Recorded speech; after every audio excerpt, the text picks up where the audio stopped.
Vamos a profundizar, obviamente, a un año del gobierno de Milei, tomando unos mates, como corresponde. Claro que sí. Bueno, hoy, como ustedes pueden ver, tenemos invitadas muy especiales porque vamos a hablar de este año del presidente Javier Milei y vamos a desglosar sobre todo el ámbito social y el ámbito económico también. Así es. Y para hablar de economía, la vamos a saludar a Ana Laura Campetela. ¿Cómo estás? ¿Cómo están? Bienvenida. Gracias. Y también para tener una lectura política, social de todo este proceso, la vamos a saludar a la politóloga Milagros Fagiani. ¿Cómo estás? Muy bien, Bienvenida muchísimas gracias también por la invitación. No, gracias a ustedes por venir, es un gusto recibirlas, más en esta fecha tan especial que uno, bueno, ¿no es cierto? Nos vamos haciendo balance. Desde que comenzó la crónica estamos ahí con Andrés emitiendo diferentes tipos de balance a un año de... Les cuento un poquito mi balance. Javier Arranco yo con mi balance personal. Siempre a la hora de hacer balance, llega fin de año, hay subjetividades y también uno trata de salirse un poco del ombligo y mirar un poquito más allá. Me parece que lo positivo, desde mi perspectiva, está mayormente dado en el ámbito de la economía y de la política. En el sentido de que en la economía, Milei logró la calma financiera, sobre todo en las cotizaciones de los dólares, aplicando políticas económicas heterodoxas de control del tipo de cambio y al mismo tiempo la baja de la tasa de la inflación. Esos son los puntos que yo veo como positivos. Al mismo tiempo en la política, positivo porque logró construir de la nada, de una posición de inferioridad en cuanto a diputados y senadores, sacar leyes claves para el país. Lo negativo es que el ajuste no lo pagó la casta, lo pagamos nosotros, los laburantes, los jubilados, veíamos los jubilados, tremendo lo que le han sacudido este año. No, es tremendo. Entonces, esa es mi mirada. Entonces, calificación, y la verdad que entre el 1 y el 10 es difícil calificarlo, pero ¿cómo hace? ¿Qué mirada tenés vos, Ana Laura? Yo creo que tu calificación va a depender si te encontrás en el bando de los ganadores o en el bando de los perdedores, porque me parece que las políticas que ha aplicado este gobierno, particularmente lo que está generando es sobre todo una gran desigualdad. Y una desigualdad que seguramente va a tener esto y que está teniendo a algunos sectores que se están viendo beneficiados y otros sectores muy perjudicados. Vos nombrabas recién los jubilados, pero yo te ampliaría ese universo de perdedores entre toda la clase media que se ha visto y que nos estamos viendo perjudicados. Porque si bien es cierto y es el gran mérito de este gobierno la apreciación del peso, vos decías bien recién, un sistema o una metodología heterodoxa, porque en realidad no está aplicando 100% un sistema liberal de gobierno, ¿no? Recordemos cuando empezó el gobierno o en la campaña, Javier Milei decía, bueno, el peso es excremento, no vale nada. Y lo que ha hecho hasta acá es una apreciación del peso, es decir, el peso cada vez vale más.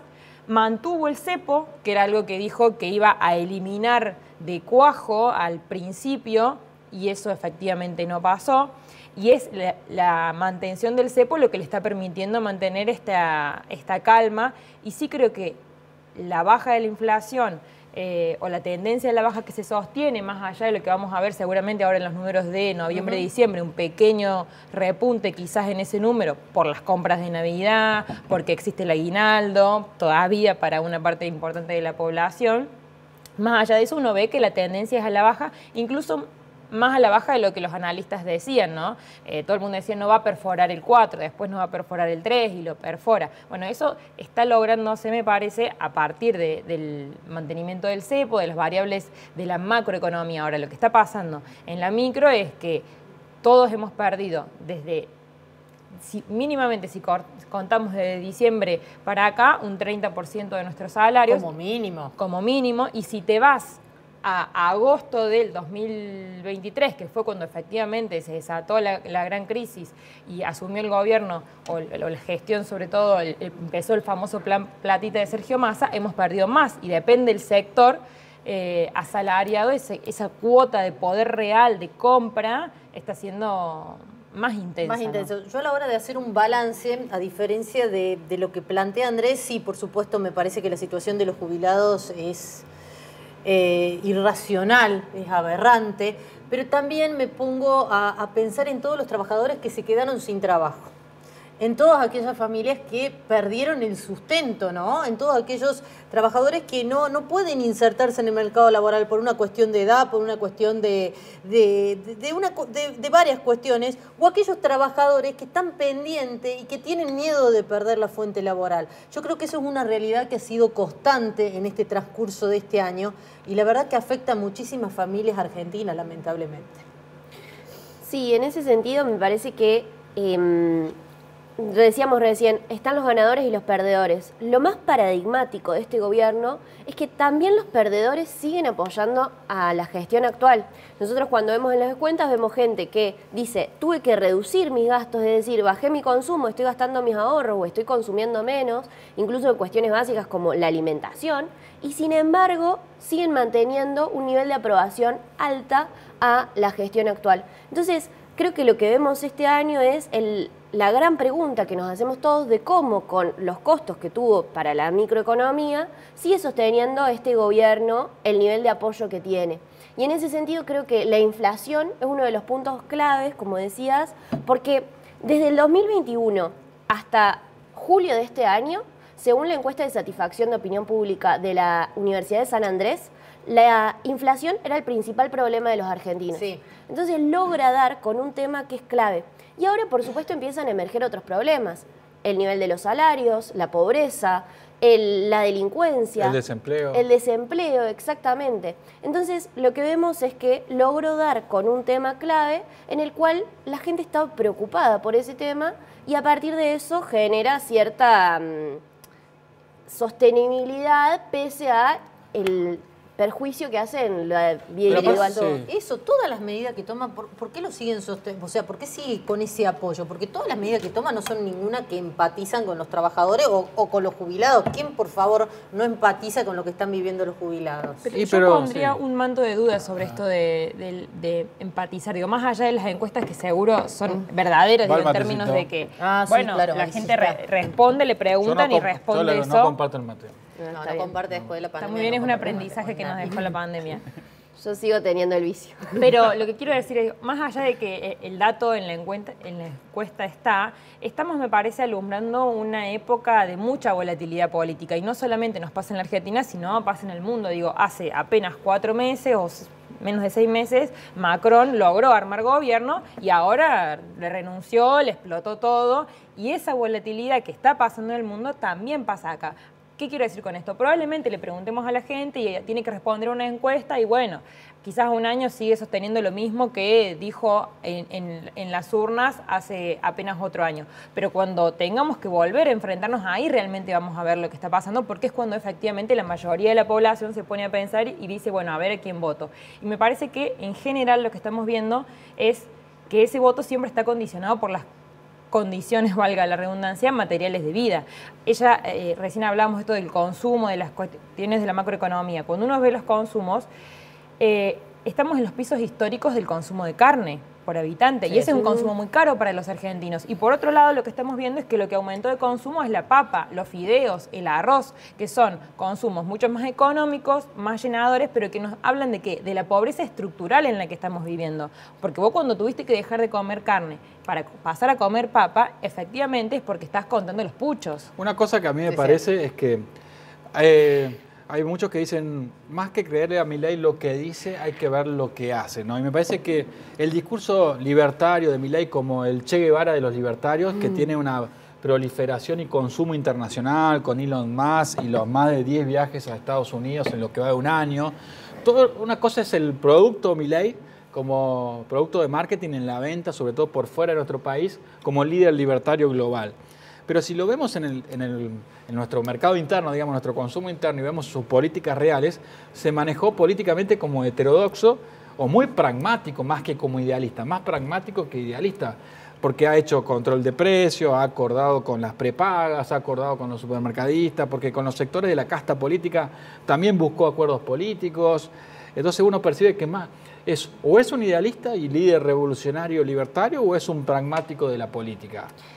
Yo creo que él quizás es un idealista, pero sin embargo apareció Guillermo Francos, no sé si ustedes lo recuerdan, pero fue un momento clave en la gestión de Javier Milei. No se lograba aprobar ninguna ley, había muchas deficiencias y apareció Guillermo Francos y tuvo también porque es un hombre que no es nuevo en la política, la habilidad de negociar con los distintos actores políticos. Y en ese sentido creo que el gobierno empezó a ver que para sostenerse, para mantener las políticas y realizarlas, tiene que negociar, como se negoció toda la vida, porque hay actores como los supermercados, como los sindicatos, que se sostienen a lo largo del tiempo y que no cambian como cambia con la gestión.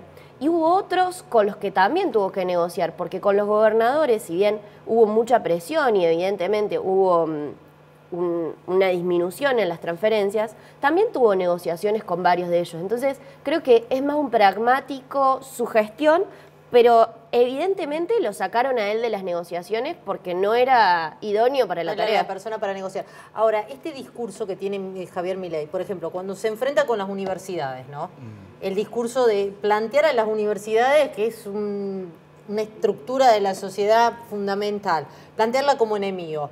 Lo que está haciendo con los jubilados, esta división que genera entre la sociedad, ¿a dónde nos va a llevar? Porque ¿qué es lo que va a generar? Porque el votante de Milei, el votante que lo sigue, cuando él empieza a denunciar estos casos, que las universidades hay que auditarlas, que esto, que lo otro, y hace todo ese discurso que es para el circo, lo apoyan, pero esta diferencia, esta división que genera en la sociedad, eso un poquito, porque es muy difícil tener un presidente que divide tanto. Él tuvo que retroceder en algunas cuestiones, ¿no? Me parece que el tema de las universidades públicas fue un eje que en este año significó que él iba o sea, sigue el desfinanciamiento contra las universidades públicas, pero las dos movilizaciones masivas, la del 23 de abril y la de octubre, significaron un golpe para el gobierno. De hecho, fue el momento donde más baja estuvo la imagen de la gestión. Pero hoy logró darle un sentido que es hay que auditar la universidad pública. Y de repente ahora todos dicen que hay que auditar la universidad pública. Claro, que es auditada. Me parece que él logra ese manejo que tiene, eso, ¿cómo? Me parece que ahí Milei está replicando las formas que en Argentina ya las vimos, que fueron las del kirchnerismo, de en algún punto encauzar el discurso público contra un otro que es un enemigo. Y lo que está ensayando el gobierno es diferentes otros que no sean ese enemigo público que nos convenga. Lo intentó con las universidades, lo sigue haciendo todo el tiempo con el feminismo. Y después hay cuestiones que pasan efectivamente a lo concreto, porque sí, quizás dejó ahora la arena pública contra la universidad, pero el desfinanciamiento está ahí. La línea 144, bueno, sí, la dejaron como título, pero no tiene ni la mitad de las trabajadoras que atendían como antes. Entonces hay cuestiones que se materializan en lo concreto. Yo no sé efectivamente, a tu pregunta original, digo, si es un 100% libertario, idealista, si va a llevar a cabo. Sí coincido en que efectivamente lo que él decía que iba a pasar no está pasando, no está gobernando como dijo en campaña. ¿Sí? Yo eso lo descreo mucho, esto de que bueno, pero es un presidente genuino, está haciendo lo que nos prometió. No, la verdad que cambió bastante. La dolarización, por ejemplo. Exacto, no estamos ni cerca de estar dolarizados, no sabemos efectivamente qué va a ocurrir con nuestra moneda porque estamos en un proceso de apreciación efectivamente del peso, pero tenemos precios internacionales ahora más caros. ¿Cuánto sale tomar un café en Argentina y cuánto sale tomarlo en el resto del mundo? ¿Cuánto sale la nafta acá? Desde la economía, ¿qué lectura tenés? Porque se conoció mucho cuando vinieron los brasileños a la final de la Copa Libertadores en Buenos Aires, donde se quejaban de los precios, se viralizaron. ¿Eso es positivo para nosotros o negativo? Que vengan los de afuera y digan que está caro. Lo que pasa es que ante esos fenómenos que son coyunturales siempre va a haber una parte de la sociedad que va a recoger ese dinero, por ejemplo, el sector, la industria turística, y lo va a ver positivo, y va a haber otra que se va a ver afectada, como puede ser la industria nacional. Sí. Y en este momento que estamos viendo que muchos argentinos se van a poder ir afuera en este espacio de verano que estamos teniendo para con Brasil. Sí. ¿Por qué? Porque el real devaluó, nosotros no tenemos ese margen para devaluar, porque si devaluamos se desajusta toda esta cuestión macroeconómica y la inflación. Entonces muchos argentinos se van a ir a Brasil. Pero estas cosas, más que analizarlas desde el lado técnico o mirando esta pelea que hay ahora, miramos la interanual, porque si miras la interanual todo te da negativo. Ahora, cuando miras la intermensual, hay algunos sectores que empiezan a repuntar, ¿no? Por ejemplo, la venta de electrodomésticos, cuando uno ve noviembre contra octubre, repuntó. Ahora, la construcción sigue en caída y es un sector en donde crece el desempleo. Sí. Pero, ¿a qué quiero ir con esto? Más allá de ver el detalle de esas variables, me parece que hay mucho para aprender en la historia. Estos momentos en donde los argentinos salían afuera a gastar esos pequeños extras, ya lo vimos en los 90, pero también lo vimos en los 70. En Martínez 2, DM2, el famoso DM2. Yo ayer en otro espacio decía, recomiendo fuertemente que volvamos a ver Plata Dulce, ¿no? Esa famosa película de Federico Lupi, en donde mostraba esto, como había una especie de burbuja financiera, de acceso al peso, y hoy estamos de vuelta en eso, hay créditos de vuelta, y por supuesto que haya créditos hipotecarios, que haya créditos blandos para las empresas, muchos sectores lo vamos a festejar porque necesitamos esa posibilidad para poder invertir, porque la estabilidad macroeconómica te da ese aire de decir, bueno, a ver, me puedo sentar a planificar, pero lo cierto es que cuando vos analizás finito, ¿de qué estamos dependiendo? Estamos dependiendo de que, por ejemplo, el presidente logre un llamado con Donald Trump y eso destrabe 10.000 o 20.000 millones de dólares del Fondo Monetario Internacional. No hay una estabilidad macro que sea sustentable, no te digo